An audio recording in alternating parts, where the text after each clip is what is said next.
नमस्कार दोस्तों, मैं जिस सबका स्वागत करता हूं आपके अपने यूट्यूब चैनल पे। दोस्तों, आज की इस वीडियो में हम आपको बताने वाले हैं कि अगर आप कोई प्लॉट या फिर ज़मीन खरीद रहे हैं तो आप कैसे पता करें कि इस ज़मीन पे किसी भी प्रकार का विवाद है कि नहीं, या फिर दोस्तों जो ज़मीन खरीद रहे हैं वह ज़मीन एक सेफ प्रॉपर्टी है कि नहीं, उसका आप कैसे पता करें। तो दोस्तों, इस वीडियो में हम उसी की जानकारी देने वाले हैं। तो उसके लिए आप इस वीडियो को लास्ट तक जरूर देखिए और चैनल पे अगर नए हैं तो चैनल को सब्सक्राइब कर बेल आइकन को दबाते हैं, जिससे कि हमारे चैनल पे जो भी नई अपडेट है वो सबसे पहले आपको मिले। तो चलिए वीडियो को शुरू करते हैं।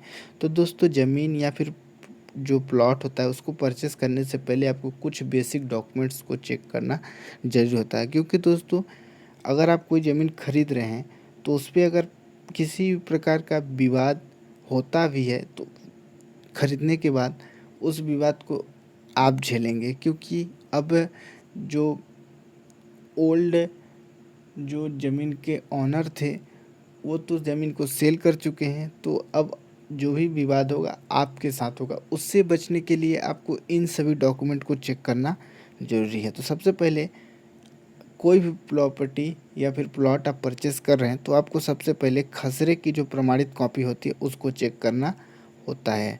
प्रमाणित मतलब सर्टिफाइड कॉपी। दोस्तों, अभी जो मैक्सिमम स्टेट्स में है, आप ऑनलाइन जो प्रमाणित कॉपी होती है एक न्यूनतम फीस पेमेंट करके चेक कर सकते हैं, डाउनलोड कर सकते हैं। तो दोस्तों, सबसे पहले प्रमाणित कॉपी चेक करें। उसमें आपको कुछ बेसिक डिटेल्स मिल जाती है नॉर्मल कॉपी के अपेक्षा।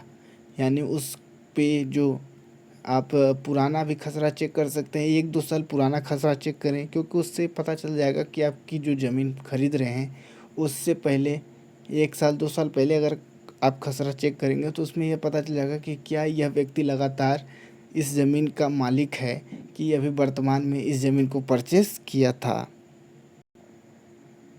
उसके बाद आपको जो नक्शे की कॉपी होती है उसको भी चेक करना होगा। क्योंकि दोस्तों, अगर आप नक्शा नहीं चेक करते हैं तो जैसा कि अगर जो सेलर है उसके द्वारा यह बताया जाता है कि जो यह आपकी प्रॉपर्टी है रोड पर है, और अगर आपके नक्शे में रोड नहीं है तो दोस्तों आपकी जो प्रॉपर्टी किसी भी हालत में आपको रोड पर नहीं मिलेगी। क्योंकि नक्शे में ही जब रोड नहीं है आपके प्लॉट तक जाने के लिए, तो भूस्वामी आपको जो रोड कैसे दे देगा। तो आप जो नक्शा अगर देखते हैं तो आपको पता चल जाएगा कि आपकी ज़मीन रोड पर है कि रोड से अंदर है। तो ये भी एक प्लस पॉइंट है दोस्तों। उसके बाद आप ज़मीन खरीदने से पहले आप सबसे पहले उस ज़मीन या फिर उस प्लॉट पर कब्जा चेक करें कि किस व्यक्ति का है। यानी जो सेलर है उसी का कब्जा है कि कोई और व्यक्ति उस पे काबिज है। इससे यह पता चल जाएगा कि जो ज़मीन आप खरीद रहे हैं उस पे आपको कब्जा मिलेगा कि नहीं, कि बस आपका जो पैसे हैं वही बस लग रहे हैं। तो आप कब्जा भी ज़रूर चेक करें। उसके बाद दोस्तों, कब्जा चेक करें तो यह पता ज़रूर करें कि इस ज़मीन पर जो व्यक्ति बेच रहा है वो कब्जा कब से है। यानी उस व्यक्ति का कब्जा इस ज़मीन पर कब से है, पहले से है कि अभी वर्तमान में केवल कब्जा उस व्यक्ति का है। उसके बाद दोस्तों, आप जब ज़मीन खरीदें तो आप ये ज़रूर पता करें कि इस ज़मीन पर किसी भी न्यायालय में प्रतिबंध तो ज़रूर लगाया गया है कि नहीं। यानी दोस्तों, न्यायालय से प्रतिबंध लगाया गया है कि नहीं। यानी जो ज़मीन आप खरीद रहे हैं उस पे न्यायालय द्वारा किसी भी प्रकार का कोई प्रतिबंध तो नहीं लगाया गया है ज़मीन खरीदने या फिर बेचने से संबंधित। क्योंकि अगर आप उस ज़मीन को खरीदते हैं तो वह आपका फिर नामांतरण नहीं हो पाएगा, क्योंकि यह प्रतिबंधित ज़मीन है। तो ये भी ज़रूर आप चेक करें।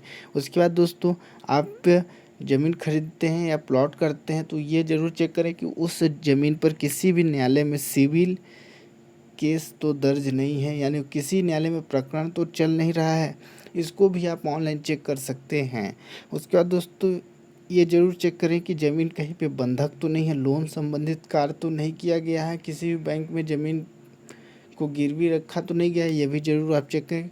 जब आप खसरा निकालेंगे तो उस खसरे में ज़रूर ये सब डिटेल्स आपको मिल जाएगा। उसके बाद अगर कोई व्यक्ति एग्रीमेंट करवाया है तो आप एग्रीमेंट की जो शर्तें हैं ज़रूर पढ़ें।